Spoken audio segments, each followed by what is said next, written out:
আসসালামু আলাইকুম ভিউয়ার্স, আশা করি সব ভালো আছেন। আজকে ভিডিওতে মোস্ট ইম্পর্টেন্ট কিছু বিষয় আপনাদের সাথে শেয়ার করব। সেটা হচ্ছে যে আপনি কিভাবে অ্যামাজনে সেলস ভেলোসিটি ইনক্রিজ করতে পারেন এবং কাস্টমার কোন জিনিসগুলো দেখে আপনাদের লিস্টিংয়ে ক্লিক করবে, প্লাস হচ্ছে লিস্টিং ক্লিক করে কনভার্সন হওয়ার, দ্যাট মিনস সেলস হওয়ার সুযোগ থাকবে, সেটাকে কিভাবে করতে পারেন সেই বিষয়গুলো বা সেই টিপসগুলো আমি আপনাদের সাথে শেয়ার করব। প্রথমত আসি যে আমরা অ্যামাজনে একটা প্রোডাক্ট লিখে সার্চ করলাম, যখন স্মার্ট ওয়াচ ফর ম্যান। ঠিক এই সার্চ বারে এসে অ্যামাজন যে মার্কেট প্লেস থেকে কাস্টমার পারচেস করতে চায়, সেখানে এসে তাদের ইচ্ছা মতো যে প্রোডাক্টটা পারচেস করতে চায় তাদের ইচ্ছা মতো ওই রিলেভেন্ট কিওয়ার্ড লিখে কিন্তু এখানে সার্চ করার পরে এরকম তারা প্রোডাক্টগুলো দেখতে পারে। দেখার পরে তাদের ইচ্ছা মতো সে যে প্রোডাক্টটা পারচেস করতে চাচ্ছে রিলেভেন্ট প্রোডাক্টগুলোকে আগে দেখে। তো দেখার পরে এইখানে মেইন ইমেজটা হচ্ছে মোস্ট ইম্পর্টেন্ট। একটা লিস্টিংয়ের জন্য মেইন ইমেজ খুবই গুরুত্বপূর্ণ। আপনার এই মেইন ইমেজটাতে আপনার 100% গুরুত্ব দিতে হবে, কারণ একটা প্রোডাক্টে ক্লিক করা প্লাস হচ্ছে সেল হওয়ার সম্ভাবনা 50% ডিপেন্ড করে আপনার এই প্রোডাক্ট ইমেজের উপরে। তো এই বিশেষ করে আপনার মেইন ইমেজটা 100% ভালোভাবে করতেই হবে। তো এই জায়গাটিতে অনেক সেলারে ভুল করে থাকেন, নতুন সেলার বলেন বা অনেকে 1-2 বছর যাবত বিজনেস করেন, তারপরেও তারা এই জায়গাগুলোতে ভুল করে থাকেন। তো আপনার এই মেইন ইমেজটি অ্যামাজন গাইডলাইন মেনে, প্লাস হচ্ছে যে এদের যে ব্যাকগ্রাউন্ড অবশ্যই হোয়াইট ব্যাকগ্রাউন্ড হতে হবে। কাস্টমার সেকেন্ডলি যেটাকে প্রায়োরিটি দেয় সেটা হচ্ছে আপনার টাইটেল দেখে। টাইটেলে এসে সেটা দেখে যে আপনার রিলেভেন্ট কিওয়ার্ডটা আছে কিনা, বা এখানে আপনার রিলেভেন্ট যে প্রোডাক্টটি খুঁজতেছে সেটি কিনা। তো তখন তারা এখানে কিওয়ার্ডটাকে বা টাইটেলটাকে ভালো করে পড়ে দেখে সে এই প্রোডাক্টে যাচ্ছে কিনা। তো টাইটেল এবং ইমেজ দেখে সে মোটামুটি কিন্তু সে বুঝে ফেলে যে আপনার যে প্রোডাক্টটা সে পারচেস করতে চাচ্ছে মোটামুটি সেই প্রোডাক্ট। তো তারপরে যে জিনিসটি খেয়াল করে সেটা হচ্ছে এখানে দেখতে পাচ্ছি রেটিং দেখুন আউট অফ 5-এর ভিতরে সে 4.3, তার মানে এটা খুবই ভালো রেটিং। তো অ্যামাজনের একটা বিষয় হচ্ছে যে অ্যামাজনের কাস্টমার সাইকোলজি কাজ করে, যে সেলারগুলো আউট অফ 5-এর ভিতরে আপনার 4+, তার মানে আপনার যে 4.3, তার দ্যাট মিনস এটা হচ্ছে ভালো কোয়ালিটির প্রোডাক্ট। তো এখানে নিঃসন্দেহভাবে কাস্টমার যদি ভিজিট করে, তার যদি সব কিছু ঠিকঠাক থাকে সে এখান থেকে পারচেস করবে।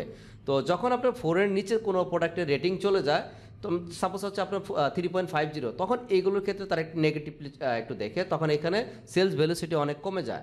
কারণ ওই প্রোডাক্টগুলোতে অনেক দেখা যায় 1 স্টার পড়ছে বা 2 স্টার আসছে, অনেকগুলো 3 স্টার আসছে, 2-একটা 5 স্টার বা 4 স্টার আসছে, বাট রেশিওটা কম। তো যখন 4 স্টার নিচে চলে যায় ওই প্রোডাক্টগুলোর ক্ষেত্রে কিন্তু ব্যাড ইম্প্যাক্ট থাকে। আর 4 স্টার প্লাস হচ্ছে 4 স্টারের উপরে যখন থাকবেন, দ্যাট মিনস আপনার প্রোডাক্ট কোয়ালিটি নিঃসন্দেহভাবে ভালো এবং কাস্টমার এটাকে পজিটিভলি দেখে।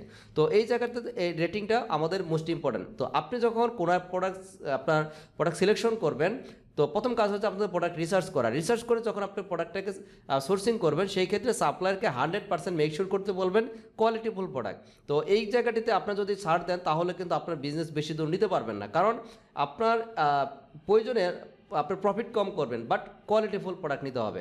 প্রয়োজন দেখা যায় যে আপনি একটা প্রোডাক্ট পাচ্ছেন $3, বাট এটা আপনার 3.20 যদি আপনি দেন, তার মানে আপনার কোয়ালিটি মেক করতে পারতেছেন। অথবা আপনার $3.50 লেগে গেল, তারপরেও যদি আপনার ভালো প্রোডাক্ট পান, সমস্যা নেই, আপনি সেই ক্ষেত্রেও সেই প্রোডাক্টটি নিয়ে বিজনেস করবেন। কারণ আপনার সামান্য একটু সেভ করতে গিয়ে দেখবেন আপনার বিজনেসে বড় ধরনের এখানে লস হতে পারে। তো এই জায়গাটিতে আমাদেরকে রিকভারি করতে হবে। তো এখন বিষয় হচ্ছে যে এখানে রিভিউস বা রেটিং দেখাচ্ছে যে 621। তো এইখানে আমাদের ইনিশিয়াল স্টেজে নর্মালি কিন্তু আমাদের রেটিংস বা রিভিউ থাকে না। তো মজার বিষয় হচ্ছে যে অ্যামাজনে আপনার যদি রিভিউস বা রেটিং না থাকে, তারপরেও কিন্তু প্রোডাক্ট সেল হয়। তো এখন কথা হচ্ছে যে হয়তো শুরুতে বিশেষ করে 15 ডেজ বা 30 ডেজ একটু তুলনামূলকভাবে সেল কম হবে, বাট পরে যখন আপনি 5-10টা রিভিউ পেয়ে যাবেন, আর আমরা যারা প্রাইভেট লেভেলিং করি তারা বাইন প্রোগ্রাম থেকে 2টা বা 10টা আমরা এইরকম রিভিউ নিয়ে থাকি। তো আপনার প্রোডাক্ট কোয়ালিটি যদি ভালো থাকে, এখানে বাইন কাস্টমার যে রিভিউগুলো দিয়ে থাকে ভেরি ইফেক্টিভ রিভিউ কিন্তু এগুলো। তো এই রিভিউ যদি নিতে পারেন তাহলে আপনার 2টা থেকে বা 10টা আপনার রিভিউ হয়ে গেল, তার মানে আপনার প্রোডাক্টের লিস্টিংয়ে কোনো কিন্তু শুরুতেই কিন্তু হয়তো 1 সপ্তাহ বা 10 দিনের পরে মধ্যেই কিন্তু সেই রিভিউগুলো শো করবে। তো সেই ক্ষেত্রে আপনার শুরুতে রিভিউ পেয়ে গেলেন। আর যদি আপনি ট্রেডমার্ক বা ব্র্যান্ড রেজিস্ট্রি না করে নর্মাল ওয়েতে আপনি স্টার্ট করেন, তার মানে ব্রাইন প্রোগ্রামের ফ্যাসিলিটিটা পাবেন না। তো সেই ক্ষেত্রে সমস্যা নেই, সেই ক্ষেত্রে আপনাকে যদি আপনার রিভিউ নাও থাকে সেই ক্ষেত্রেও কিন্তু আপনার প্রোডাক্ট সেল হবে। তো এটা নিয়ে আপনার কোনো ভয় পাওয়ার কিছু কারণ নেই। তো কারণ হচ্ছে যে আপনার কেন কারণ নেই, এখানে হয়তো আপনার ইনিশিয়াল স্টেজে যেখানে আপনি কম্পিটিটর 500 কোয়ান্টিটি সেল করতেছেন, সেখানে আপনি 100 কোয়ান্টিটি সেল করতেছেন। তো এটা কিন্তু সমস্যা না, কারণ আপনি ফার্স্ট মান্থে যখন সেল করবেন আপনার লিস্টিংয়ে 4-5টা বা 5-10টা রিভিউ চলে আসবে। তো 5-10টা রিভিউ চলে আসলে তখন কিন্তু আস্তে আস্তে আপনি কিন্তু রিভিউ পেতে থাকবেন। তো এই যে রিভিউ পেশিটা এখানে অ্যাজ এ ফ্রেশ সেলার, যারা নিউ সেলার কারোরই থাকে না। অনেকে যারা ব্র্যান্ড রেজিস্ট্রি ট্রেডমার্ক করে থাকেন, তারা এইভাবে বাইন প্রোগ্রাম থেকে নিয়ে থাকেন বা এমনি নর্মালি তারা সেল করা স্টার্ট করে দেন। সেকেন্ডলি যে বিষয়টা যে জায়গাটা ফোকাস করতে হবে এখানে প্রাইসিং এই ব্যাপারটা দেখে। তো আপনি যখন প্রাইস ডিক্লেয়ার করবেন, আপনার কম্পিটিটর যে প্রাইসগুলো রাখা, সেম প্রোডাক্ট যদি সেল করেন সেই ক্ষেত্রে কম্পিটিটরকে অবশ্যই আপনাকে টার্গেট করতে হবে। সাপোজ আপনার কম্পিটিটর সেল করতেছে, দেখুন এটা $17.99, এখন আপনি সেল করা শুরু করে দিলেন $21। তো সেই ক্ষেত্রে কিন্তু আপনার প্রাইসটি কিন্তু $3 থেকে $4 বেশি হয়ে গেল। তো সেই ক্ষেত্রে দেখা যায় আপনার সেলস হওয়ার সম্ভাবনা খুব কম, মানে সেল হবে বাট খুব অনেক কম হবে। তো করে প্রোডাক্টে নিয়ে আসতে হবে যেন আপনি এই প্রাইসে সেল করলেও যেন আপনার প্রফিট থাকে, এইভাবে আপনাকে সেল করতে হবে। তো আপনার চেষ্টা করবেন কম্পিটিটর যে প্রাইসগুলো রাখছে সেরকম সেম প্রাইস রাখার জন্য, বা সামান্য একটু কম যদি রাখতে পারেন এটা সবচেয়ে আপনার বিগ অপরচুনিটি। তো তারপরে যদি আপনার সুযোগ থাকে বাড়ানোর, সেটা আস্তে আস্তে আপনি কম্পিটিটর চেয়ে যদি বাড়াতে পারেন সমস্যা নেই, আপনি পরে বাড়া দেবেন সেটা। আর সেকেন্ডলি যেটা আরেকটা ব্যাপার হলো যে এই লিস্টিংয়ের এখানে আপনি চাইলে কুপন ইউজ করতে পারবেন, বা ইউকে মার্কেটের জন্য সেটাকে ভাউচার বলে, ইউএসএ মার্কেটের জন্য কুপন বলা হয়। তো এইটা কেমন থাকে এখানে দেখে কোনো লিস্টিং দেখুন, এই জায়গাটিতে এই প্রোডাক্টটিতে আপনার গ্রিন কালারের ভিতরে এখানে দেখাচ্ছে $7 উইথ কুপন। তো কোনো কাস্টমার যখন এখানে ক্লিক করে পারচেস করবে এই প্রোডাক্টটি কিন্তু মান্থলি সে 1K প্লাস সেল করতেছে 422 রিভিউজ দিয়ে। তো 422 রিভিউ দিয়ে বা রেটিং দিয়ে সে আপনার 1K প্লাস সেল করতেছে। পাশাপাশি সে এইখানে কি করতেছে 26.98 সেল করতেছে। এই জায়গাটিতে সে কুপন ইউজ করছে $7। কোনো কাস্টমার যদি এই প্রোডাক্টটিতে ঢুকে যদি আপনার কুপন ইউজ করে পারচেস করে তাহলে সে $7 কিন্তু এখানে সে আপনার পাবে, ভাউচার কুপন পাবে। দ্যাট মিনস এখানে লেস হবে তখন প্রাইসটা। যেমন এখানে অনেক সময় এখানে আপনার সেল প্রাইস কিন্তু আপনি ডিক্লেয়ার করতে পারবেন, এরকম মাইনাস দিয়ে দেখাবে। সাপোজ আপনার মনে করেন যে প্রোডাক্টের প্রাইস হচ্ছে $30, তো এটাকে লিস্ট প্রাইস দিয়ে আপনার সেল প্রাইসে ধরুন আপনার $25, তখন ওই পার্সেন্টেজ কমানোর পরে যে পার্সেন্টেজ অটোমেটিকলি তখন এই যে এরকম করে দেখাবে। তো এইগুলো হচ্ছে মার্কেটিং স্ট্র্যাটেজি জাস্ট জন্য, অ্যাট্রাকশন করার জন্য। কারণ কোনো কাস্টমার যখন এইভাবে আপনার কোনো প্রোডাক্টে আসবে, কোনো সার্চ করে দেখবে, এরকম কিন্তু এটা চোখে লেগে যায়। কাস্টমার ভিতরে ঢুকে তারপরে একটু দেখে, সেটা হচ্ছে যে আপনার যে বিষয়গুলো এগুলো হলো ফার্স্টে কিন্তু একটা প্রোডাক্টের বাইরে থেকে কিন্তু এই জিনিসগুলো কাস্টমার গেস করতে পারতেছে, তারপরে সে ডিসিশন নেবে যে ফাইনালি সব কিছু দেখে এই প্রোডাক্টটা পারচেস করবে কিনা। তখন এই জায়গাটি থেকে পারচেস হওয়ার সম্ভাবনা খুব কম থাকে, কারণ পারচেস করতে হলে আপনাকে এই লিস্টিংয়ে ক্লিক করে বাই বক্সে যেতে হবে। নর্মালি এখান থেকে পারচেস খুব কম হয়, নর্মালি কম হয়। তো এখানে অ্যাড টু কার্ট করে পারচেস করতে পারে, অথবা সে আরেকটু যদি দেখতে চায় সেই ক্ষেত্রে কী করে নর্মালি এখানে আপনার টাইটেলে ক্লিক করবে। তো টাইটেলে ক্লিক করার পরে এই জায়গাটিতে প্রোডাক্টে ক্লিক করার পরে সে এরকম দেখতে পারবে। তো এই যেমন এই প্রোডাক্ট এখন চলে আসছে, এই প্রোডাক্টে আসার পরে সেই ইমেজটা দেখলো, এখানে পাশাপাশি আরও যে আপনার ডিজাইনেবল ইমেজ আছে বিভিন্ন অ্যাঙ্গেলে দেওয়া আছে সেগুলো দেখবে, এই প্রোডাক্টের ভিডিও দেওয়া আছে ভিডিও দেখবে। দেখার পরে এখানে টাইটেলটা ভালো করে পড়ে দেখে দেন এই জায়গাটিতে আসবে। এইখানে কি ফিচার, এটাকে বলা হয় বুলেট পয়েন্ট। তো আপনি যখন টাইটেল মেক করবেন সেই ক্ষেত্রে অবশ্যই আপনার অ্যামাজনের যে গাইডলাইন মেনে আপনাকে টাইটেলটা মেক করতে প্রপারলি এসইও করতে হবে। কারণ আপনার পর্যাপ্ত কিওয়ার্ড আছে কিনা, বা আপনি অ্যামাজনের যে গাইডলাইনগুলো, যে রুলস রেগুলেশন আছে সেইভাবে আপনি মেক করছেন কিনা, সেই বিষয়গুলো আপনাকে গুরুত্ব দিতে হবে। সেকেন্ডলি হচ্ছে আপনার এই জায়গাটিতে আছে কি ফিচার বা বুলেট পয়েন্ট বলা হয় এটাকে। তো ম্যাক্সিমাম স্যালারি দেখবেন এখানে 5 বুলেট পয়েন্ট ইউজ করে, নর্মালি এখানে 10 বুলেট পয়েন্ট পর্যন্ত ইউজ করা যায়। ম্যাক্সিমাম সেলার 99% বা 95% স্যালারি দেখবেন আপনার 5 বুলেট পয়েন্ট ইউজ করে। আপনি চাইলে 5 বুলেট পয়েন্ট ইউজ করতে পারেন, 6 bullet point, 7 bullet, it doesn't matter. Normally এখানে 5 to 10 বুলেট পয়েন্ট ইউজ করা যায় এখানে। তো এই জায়গাগুলোতেও আপনাকে প্রপারলি এসইও করতে হবে, কিওয়ার্ড এখানে আপনার প্লেসমেন্ট করতে হবে, প্রপারলি আপনার প্রোডাক্ট সম্পর্কে এখানে ইনফরমেশন দিতে হবে।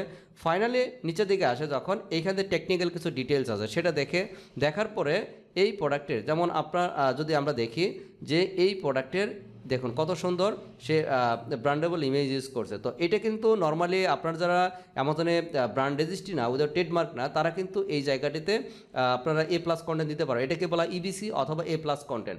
আপনি যখন অ্যামাজনের ব্র্যান্ড রেজিস্ট্রি বা ট্রেডমার্ক করবেন তখন কিন্তু এই টেমপ্লেট আকারের মতো করে ইমেজ প্লাস হচ্ছে টেক্সট এইভাবে কন্টেন্ট দিয়ে আপনারা এইভাবেই করতে হবে। তো অ্যামাজন বলে যে তোমরা যদি এরকম যদি A+ কন্টেন্ট বা ইবিসি ইউজ করতে পারো সেই ক্ষেত্রে 5 to 10% সেলস ভ্যালুসিটি বাড়ার সম্ভাবনা আছে। তার মানে এই জায়গাটিতে কিন্তু 5% বা 10% যদি আপনার ইনক্রিজ হয় সেলস, তো এটা কিন্তু বিগ একটা অপরচুনিটি। তো এই অপরচুনিটি কিন্তু আপনার মিস করা যাবে না, কারণ আপনার যদি কম্পিটিটর A+ কন্টেন্ট বা এরকম ভিডিও বা আদার্স আনুষঙ্গিক যে বিষয়গুলো আছে সবই যদি ইউজ করে, তার মানে আপনাকেও কিন্তু করতে হবে।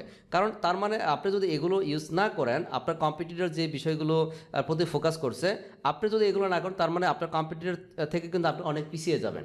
তো এই জন্য একটা লিস্টিংকে স্বয়ংসম্পূর্ণ করতে হবে একদম প্রপারলি, অ্যামাজন গাইডলাইন মেনে এবং সব কিছু কাস্টমার ফ্রেন্ডলি করে কাজগুলো করতে হবে। যেমন এই প্রোডাক্টে যদি আমরা দেখি যে লাস্ট 30 ডেজ 90 ডেজের কিন্তু আর বিএসআর কিন্তু মোটামুটি খুবই ভালো। তো বিএসআর দেখুন ইউএসের মতো মার্কেটে এই প্রোডাক্টটি সেল করতেছে। এখানে দেখুন 5,000-এর নিচে আছে, এদিকে দেখুন আপনার 3,000। ওভারঅল লাস্ট 90 ডেজের কিন্তু 3 থেকে 4,000 বা 5,000-এর মধ্যে বিএসআর হয়েছে।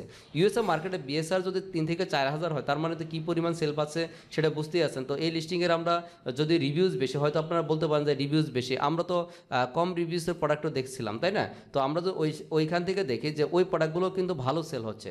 যেমন আমি একটা প্রোডাক্ট তখন দেখিয়েছিলাম আপনাদেরকে, মেবি এই প্রোডাক্ট না, যেমন আমি এই প্রোডাক্টটা নিয়ে আপনাদের সাথে কথা বলছিলাম যে 1K প্লাস সেল পাচ্ছে মাত্র 621 রিভিউ দিয়ে। তো এখন এই লিস্টিংও দেখেন একই অবস্থা। আপনারা যদি একটু নিচের দিকে যান, তো তাহলে কিন্তু দেখতে পারবেন এ প্লাস কন্টেন্ট ইবিসি ইউজ করছেন বা এ প্লাস কন্টেন্ট ইউজ করছেন। তারপর হচ্ছে আপনার এখানে ইমেজ কোয়ালিটি, তারপর টাইটেল, টু জেড তারা কিন্তু কোথাও কোনো ছাড় দেয়নি, প্রপারলি করছে।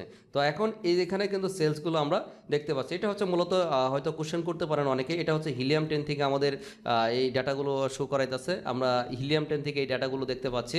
তো ফাইনালি যে কাজটি করতে হবে, আমাদের লিস্টিংয়ের সকল কাজ কমপ্লিট হওয়ার পরে আমাদের অ্যামাজনের ভিতরে পিপিসি করতে হবে। তো আপনার লিস্টিং কোয়ালিটি যখন ভালো থাকবে, আপনার image, title, description, bullet point, সাবস্টাম, তারপরে যে আমি এ প্লাস কন্টেন্টের কথা বললাম, এ টু জেড যখন সবকিছু ভালোভাবে দিবেন, দেওয়ার পরে আপনি যখন পিপিসি রান করবেন, তখন পিপিসিতেও কিন্তু ভালো পারফরমেন্স করবে। ইভেন আপনার পিপিসিতে খরচ কম হবে, সেল মোটামুটি ভাবে ভালো আনা সম্ভব।